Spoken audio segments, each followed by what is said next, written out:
Pacific, the heart of broadband.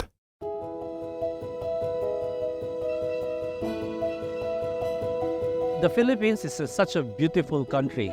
And when you speak to all the different tourists who come to the Philippines, they're actually so enthralled by the beauty, by the culture, by the friendliness of our people. One big challenge that we have is because of our geographic location and the nature of our archipelago, it's really difficult to get all of them connected. Because of the lack of connectivity, the digital divide is very pronounced, especially in those what we call GIDA areas, geographically isolated and disadvantaged areas.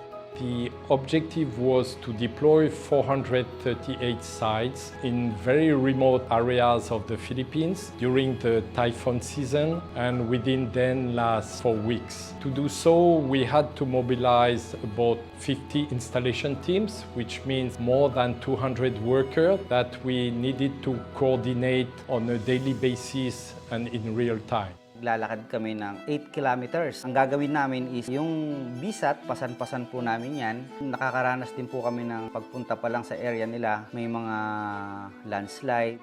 Yung kabila po ay bangin, yung kabila po is bundok. Just in case na konting pagkakamali lang po talaga ng driver na sinasakyan mo is talagang napakadelikado. Talagang hindi po kinaya ng aming sasakyan, kaya dumating po yung time na talagang naghanap po kami kung sino po ang pwede po sa amin na tumulong na makasakay po kami ng 4x4 o anumang motor na makarating lamang po sa lugar po ng site na dapat namin puntahan.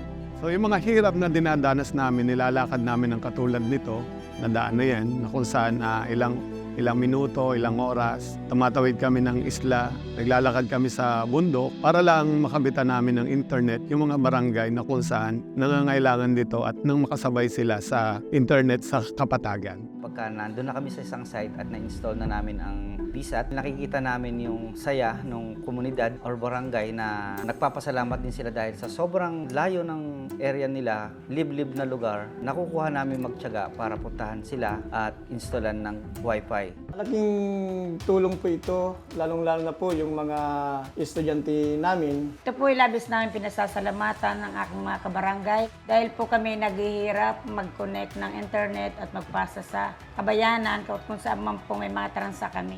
Through this partnership, we were able to deploy 438 sites in North Luzon, the largest VSAT installation and activation in the history of the Philippines.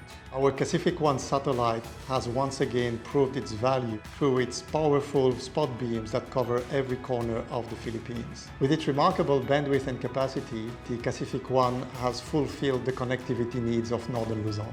Thanks to DICT and the whole Filipino nation for joining us on our mission to shape a future where connectivity knows no bounds.